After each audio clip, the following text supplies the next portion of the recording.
Okay, session one, Ultimate Predator. Got a little bit of aerobic capacity and some core work today.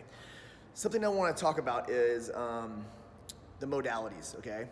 Today we prescribe running, and we need you to run. We need you to move over ground with your body weight. Now, the heavier you are, the more challenging that's going to be. Certain other days we'll program mixed modes. We'll talk about that when we get there. But today we need a 30-minute run. It's meant to be done at an easy pace. 55 to 75% of your max heart rate. If you don't have a heart rate monitor, it's basically a pace that you can move very comfortably, breathing through your nose and talking. So if I was actually running right now aerobically, I would talk just like this without being like that, okay? If you find yourself with that really increased breathing, you're probably a little higher than your zone.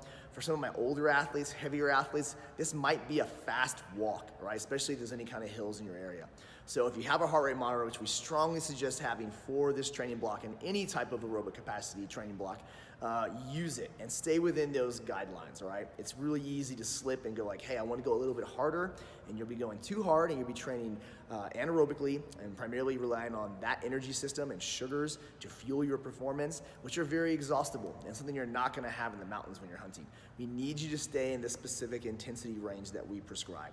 All right, for our core work, we got 4 exercises. I'm going to demo these using a plate and a kettlebell. You can also do them with your pack as well. For loading, we always want to go difficult but doable. That's a challenging load for those prescribed reps.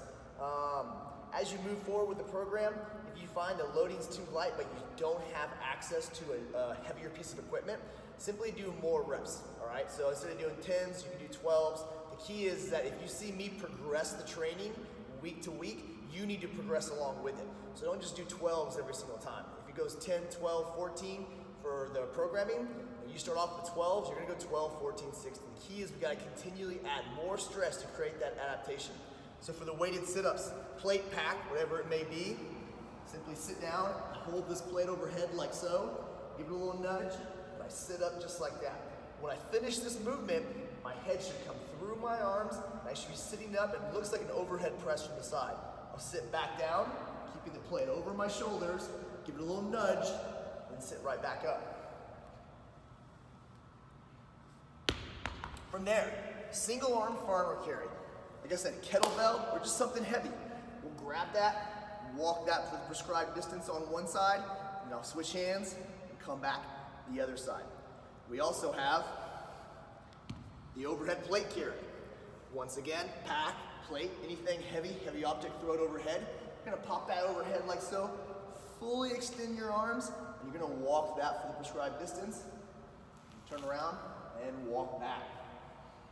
We finish up with some kettlebell RDLs. Kettlebell RDL, pick up the bell, get my stance about shoulder width, slight bend in my knees. I'm gonna hinge at my hips like so. Come down, get that good stretch, and then come right back up.